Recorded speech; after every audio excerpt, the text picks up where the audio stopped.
Dear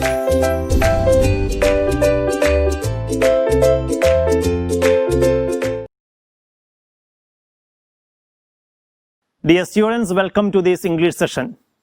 Today I am going to deal with the last block in your first year English course book. The title of the block is Leaps and Bounds.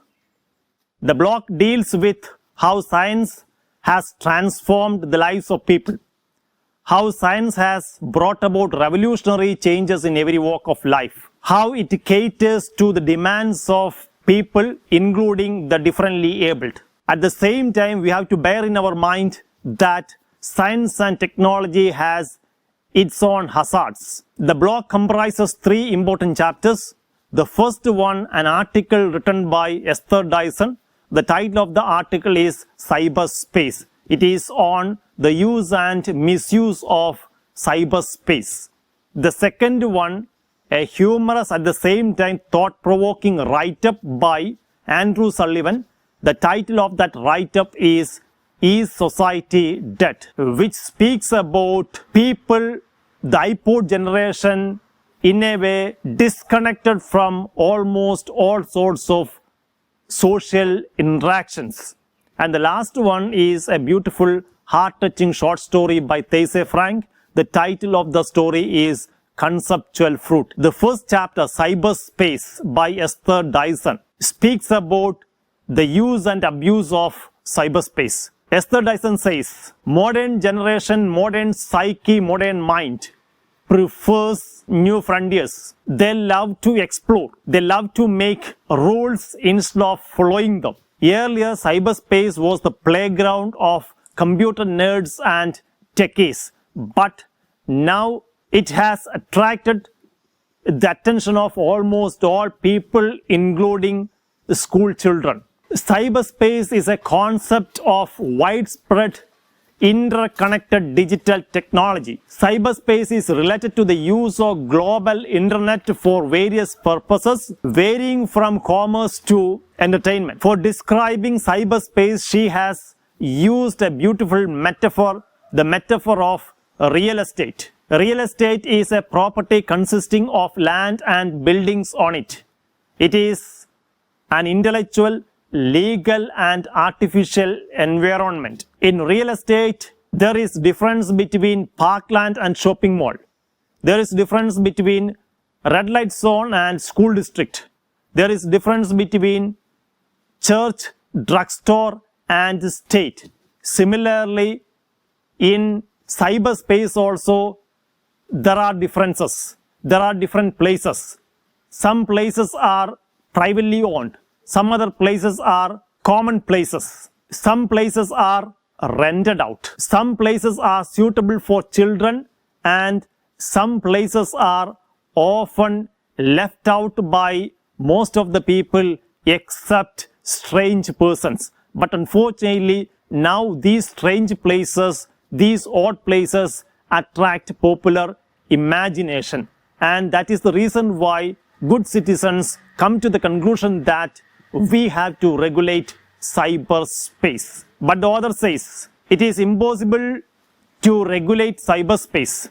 It is impossible to censor cyberspace because cyberspace is a voluntary destination, because the users can choose cyberspace. It is not just like a television screen which beams out offensive messages. It is not just like a place where bad people can trap, can grab unsuspecting children. It is a place where users can choose where to go, what to see and what to do. It is a voluntary destination. A voluntary destination cannot be censored, cannot be regulated.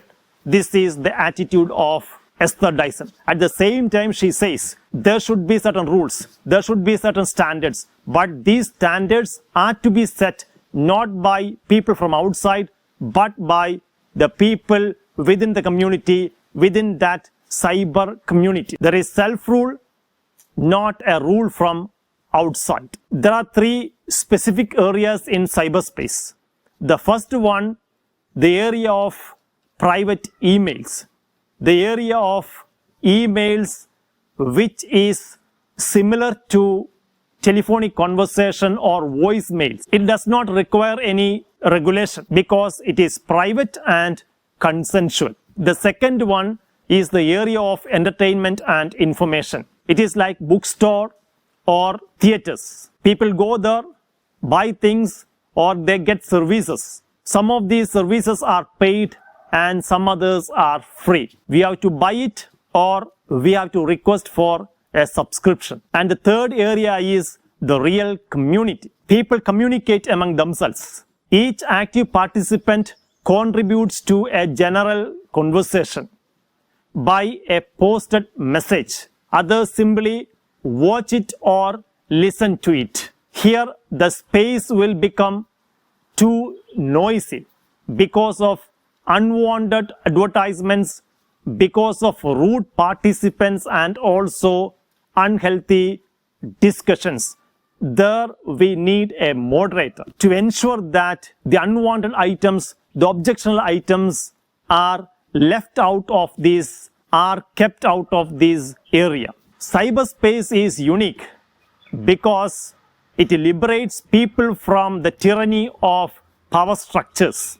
Even in democracy, everyone lives by the rule of majority. Minority preferences will be squeezed out.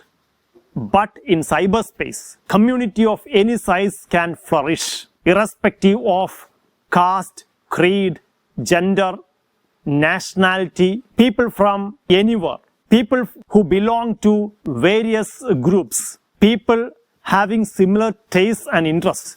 They can come together and they can share their views on a common platform. This is one of the specialities of cyberspace. In cyberspace, the users can choose their area. It is not forced on them by the accidents of geography. A person is forced to stay in his country of birth. But in cyberspace, if a person does not love the rules of that community, he can sign off, he can leave the place. Love it or leave it. It is not possible in terrestrial areas, in terrestrial domains. This freedom gives rules in cyberspace a moral authority which the rules in terrestrial domain do not have. So cyberspace has its advantages. At the same time, there are so many disadvantages. You can expect certain questions from this area. What are the do's and don'ts that you have to keep in our mind when we use cyberspace? All those do's and don'ts can be seen on page number 167. Go through all those points. Keep those points in your mind. The second one, what are the advantages and disadvantages of cyberspace? Prepare a write-up on this or prepare an essay or an article on this particular topic. So what are the advantages of cyberspace? It has so many advantages. We get information, we give information, and we also get entertainment from cyberspace. Especially in the days of lockdown, we know the advantages of cyberspace. Students have access to the topics, the syllabus, etc. only because of this cyberspace. We all know that information is at our fingertips. Cyberspace brings people together. It helps us to interact with others. It gives us a platform to share our ideas, views, etc. It helps us to swap ideas, engage in discussions, engage in business, etc. Some of the disadvantages of cyberspace. People tend to get disconnected from almost all sorts of societal interactions. The second serious problem is that in cyberspace there are so many sites which give vulgar and objectionable materials. These objectionable materials, these vulgar materials may trap young minds. Children may fall to bad habits. Apart from all these serious problems, there are some health hazards related to the long browsing hours. Now I move on to the second chapter, Is Society Dead by Andrew Sullivan.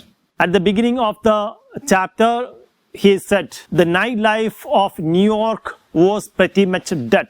And there was something strange even about the day life. It was different. It was much quieter. This was due to the long white wires hanging from the ears of the iPod generation. The people who belong to the iPod generation, they live in the midst of a large number of people, but they do not hear anything except that each one is hearing so much of his own music. They do not listen to anyone, but they live in their own music world. They listen to their music world only. The problem highlighted in the essay is that the iPod generation, the people who have become addicts to modern gadgets like iPods, smartphones, etc., they are disconnected from almost all societal interactions. They do not listen to others. They do not listen to the social cues.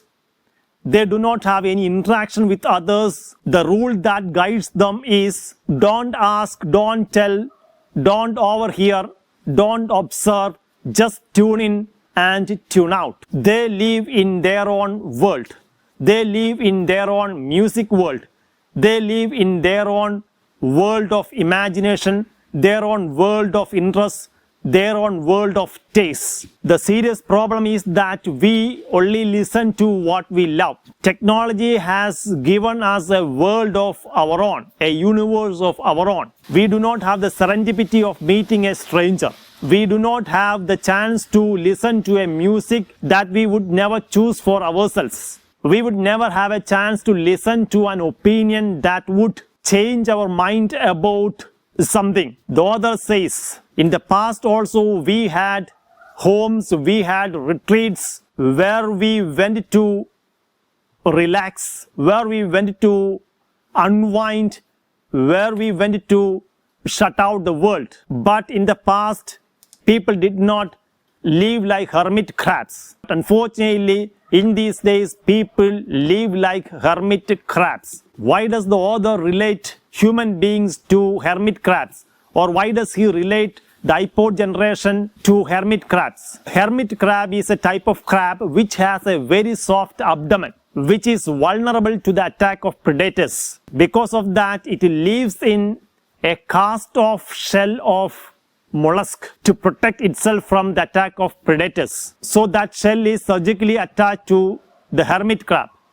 Similarly, the author says that here the isolation is surgically attached to the modern generation. The modern iPod generation is related to the hermit crabs, which is isolated in its mollusk shell. Similarly, the iPod generation is surgically isolated, surgically attached to the iPod, the white boxes. Earlier, music was a shared experience. It was the preserve of the living room or concert halls. Now it is a secret. You do not know what the other person is listening to. You do not know that person. And the white wires clearly indicate that he does not want to know about you. There are certain advantages. What are the advantages of these iPod? These modern gadgets like iPod and smartphones. These gadgets help us to slip away from our everydayness, slip away from the monotony of the commute, the travel, help us to slip away from the monotonous life. We will be the masters of our own interests. We have the opportunity to listen to a music which will energize us, which will lift up our spirits and which will help us keep going. These gadgets give our life its own soundtrack. With the help of these gadgets, we will be connected more with people having similar tastes and interests. We will be instantly in touch with what we need or what we want, or think we want and think we need. At the same time, we miss a lot of things because of these gadgets. What are the things that we miss? We miss that hilarious shot, hilarious piece, the funny piece of an overheard conversation which may stay in our mind for the entire day. The chatter of a child on the pavement that will take you back to your childhood memories. The thoughts that will come to your mind by allowing your mind to wander aimlessly through the regular backgrounds of noise of human and mechanical life. Even the boredom that we flee has its own uses. We will come up with new ways to overcome that boredom. Once on a trip, he had left his iPod behind. Initially, there was panic, but soon he noticed the advantages of leaving his iPod behind. Once again, he started to notice the social cues. Once again, he started to listen to the sound of the airplane. He started to listen to the opinions of the taxi drivers. And he realizes that there is a world out there, and this world has its own soundtrack. It has its own rhythm. And after so many years, once again he felt a little bit connected. And towards the end of that write-up, he exhorts the iPod generation, he exhorts the youngsters, he exhorts the people to leave that iPod behind once in a while so that we can be a little bit connected, because now the society has lost that element called social, a society without the social. So if we leave behind all these gadgets, once again we will feel connected. This is the essence of the chapter, Is Society Dead, by Andrew Sullivan. The questions that may come in your examination: how technology kills social interactions. The second one, the benefits of technology in enhancing social interactions. And the last one, prepare an essay on how technology makes society alive. Now I move on to the last chapter in the 6th block. The title of the chapter is The Conceptual Fruit by Thaise Frank. It is a heart-touching story, a very simple story, which speaks about the human aspect of science and technology. How science and technology caters to the demands of even a differently abled child. The story depicts the efforts made by a loving father to help his differently abled child to sense the world around her with the help of technology. The father knows that the daily charms of a regular life are denied to his 16-year-old daughter, who is a differently abled child. So he speaks about a website where she can create a space of her own. But this invites only a cold response from her mother and brother. They do not bother much about the happiness of the young girl. But the father is very kind and considerate towards her. The father creates a street for his daughter. He creates a house, rooms, with bowls of peaches in it. Initially, the young girl is very interested, she is very curious. But after some time, she becomes very tired as she does not find the world real. She gets bored of the unreal world and she leaves the room to assist her mother in the garden. The story ends with the intense wish of her father. The father thinks that his daughter will never live in a normal house. She will live in a group house with people who are similar to her. At least he wishes that that group house would have an orchard with fruit-bearing trees, with flowers, with white curtains and bowls of peaches in almost all the rooms, and what actually she wishes. So the story is a heart-touching one, which clearly portrays the efforts made by a loving father to help his 16-year-old differently abled child to make sense of the world around her. The questions that we can expect from this chapter: prepare a write-up on how technology can be used effectively to help the differently abled children to sense the world around them, to shape the world around them. Prepare a write-up on the efforts made by the loving father to help his child to shape the world around her, to sense the world around her. This is the second question. Prepare an email sharing the essence of the chapter to one of your friends. These are some of the questions that we can expect from the chapter Conceptual Fruit by Thaise Frank. With that, we come to the end of our discussion. Please go through all these videos. Try to equip yourselves, especially at the ideation level. Prepare well for your examination. All the best. Thank you.